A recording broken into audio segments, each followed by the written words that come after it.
উদ্যোগীকৰণৰ এক নতুন সপোন আছিল।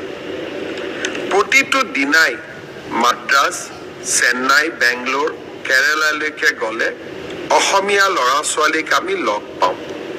7,000, 8,000 টকাত তেওঁলোকে চাকৰি কৰে। তাতে তেওঁলোকে কোনোবা আদানী, কোনোবা আম্বানীৰ কোম্পানীতে তেওঁলোকে কাম কৰে। যেতিয়া অসমত এতিয়া ইণ্টাৰভিউ চলি আছে, যিসকলে CM AAAৰ বাবে আবেদন কৰিছে তেওঁলোকে যাতে ইণ্টাৰভিউত উপস্থিত হয়। 30 মে'ৰ ভিতৰত আমি ইণ্টাৰভিউ সামৰণি মাৰিব খুজিছো, যাতে আমি নেক্সট ৭৫,000 যুৱক যুৱতীক 1 লাখকৈ টকা আগবঢ়াব পাৰো আৰু তেওঁলোকে এই টকাৰ সুযোগ বা উচিত ব্যৱহাৰ কৰিলে আৰু 1 লাখ টকা তেওঁলোকক আমি আগবঢ়াব পাৰো। শ্ৰদ্ধাৰ ৰাইজ, বহুতে মোক এইকেইটা দিন সুধি আছে যে ADREৰ অৰেল বিলাক কেতিয়াৰ পৰা আৰম্ভ হ'ব। আপোনালোকে জানে যে ADREত বিশেষ কেইটামান পৰীক্ষা অনুষ্ঠিত হৈছিল। প্ৰথম আছিলে গ্ৰেড 3 ড্ৰাইভাৰ, ষ্টেনো আৰু ইলেক্ট্ৰিচিয়ান অৰ্থাৎ APDCLৰ কাৰণে। আজি আমি সিদ্ধান্ত লৈছো যে গ্ৰেড 3ৰ কাৰণে কম্পিউটাৰ টেষ্ট, ড্ৰাইভাৰৰ কাৰণে ড্ৰাইভিং টেষ্ট, ষ্টেনোৰ কাৰণে ষ্টেনোৰ ব্যৱহাৰিক টেষ্ট আৰু ইলেক্ট্ৰিচিয়ানৰ কাৰণে ইলেক্ট্ৰিচিয়ানৰ স্কিল পৰীক্ষা কৰাৰ যিটো পৰ্যায়, তাক আমি 15 জুনৰ পৰা আৰম্ভ কৰিম আৰু এই সমগ্ৰ ব্যৱস্থা আমি 1 মাহৰ ভিতৰতে সম্পূৰ্ণ কৰিম। ঠিক তেনেকৈ 4ৰ্থ বৰ্গৰ পৰীক্ষাত পাছ কৰা প্ৰাৰ্থীসকলৰো অৰেল আমি 15 জুনৰ পৰা আৰম্ভ কৰিম আৰু 1 মাহৰ ভিতৰত ইয়াক আমি সম্পূৰ্ণ কৰিম। অলপ আজি বা কালি বা পৰহি ৰাজ্য চৰকাৰে আপোনালোকক আনুষ্ঠানিকভাৱে দিন আৰু বাৰ আপোনালোকক জনাব। যিসকলে লিখিত পৰীক্ষা পাছ কৰিছে তেওঁলোকে এতিয়া কম্পিউটাৰ টেষ্ট, ড্ৰাইভিং টেষ্ট বা স্কিল টেষ্ট বা মৌখিক পৰীক্ষাৰ কাৰণে তেওঁলোকে যেন সাজু হয়। 15 জুনৰ পৰা এই প্ৰক্ৰিয়া আমি আৰম্ভ কৰিম। মোক আৰু এটা প্ৰশ্ন বহুতে সুধি আছে যে PGT আৰু গ্ৰেজুৱেট টিচাৰৰ পৰীক্ষাৰ ৰিজাল্ট কেতিয়া দিব?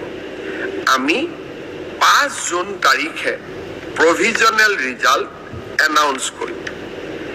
5 জুনত প্ৰভিজনেল লিষ্ট এনাউন্স কৰাৰ পিছত আপোনালোকৰ ডকুমেণ্ট ভেৰিফিকেশ্যন হ'ব আৰু যিসকলৰ ডকুমেণ্টছ জেনুইন হ'ব তেওঁলোককে আমি চূড়ান্তভাৱে পৰীক্ষাত উত্তীৰ্ণ হোৱা বুলি ঘোষণা কৰিম।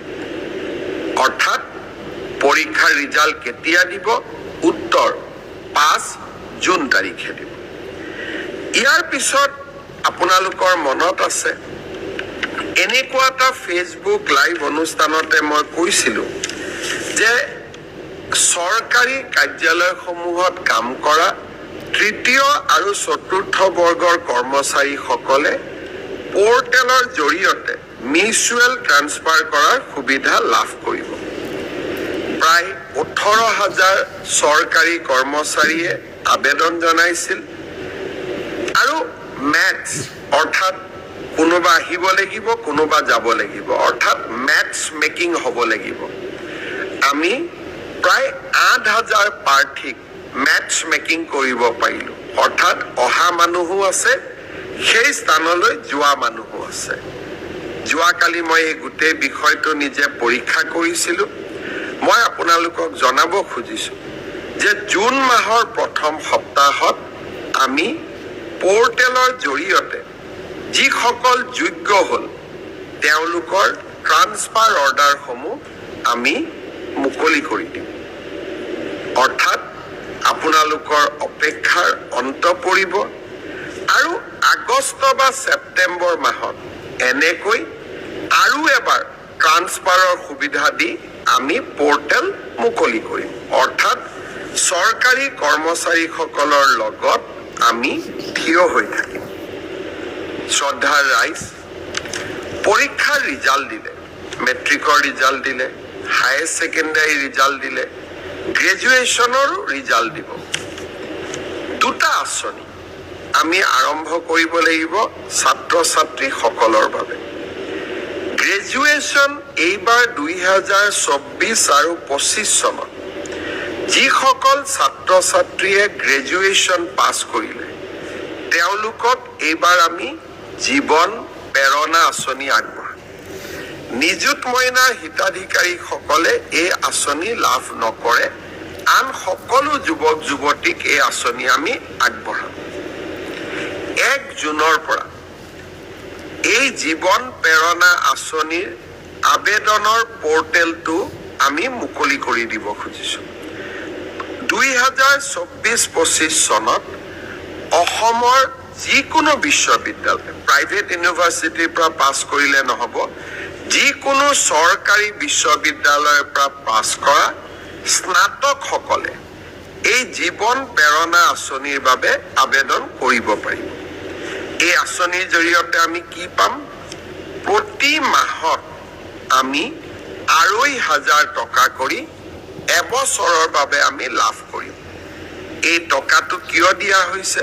যাতে আপোনালোকে ইণ্টাৰভিউত এপিয়াৰ কৰিব পাৰে, ইণ্টাৰভিউৰ বাবে নিজক প্ৰস্তুত কৰিব পাৰে, আৰু দেউতা মাৰ পৰা যাতে আমি অন্ততঃ এটা বছৰলৈ টকা পইচা বিচাৰিব নালাগে। ছাত্ৰ ছাত্ৰীসকলৰ বাবে আমাৰ দুটা আঁচনি। এটা হ'ল বিনামূলীয়া নামভৰ্তি।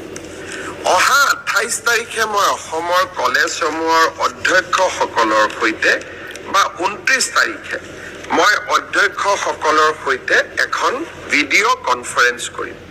লক্ষ্য, এইবাৰ মই তেওঁলোকক নিজে স্পষ্টভাৱে ক'ম যে যি পৰিয়ালৰ ঘৰত ৰেচন কাৰ্ড আছে তেওঁলোকক আমি কলেজ, ইউনিভাৰ্চিটি আমি বিনামূলীয়া নামভৰ্তি কৰিম। কোনো স্পৰ্টছৰ বাবেও ফিজ নলওঁ, মেগাজিনৰ বাবেও ফিজ নলওঁ, আমি একোৱেই ফিজ নলওঁ। তেওঁলোকক আমি পোনছাতে বিনামূলীয়া নামভৰ্তি কৰাৰ সুবিধা দিম।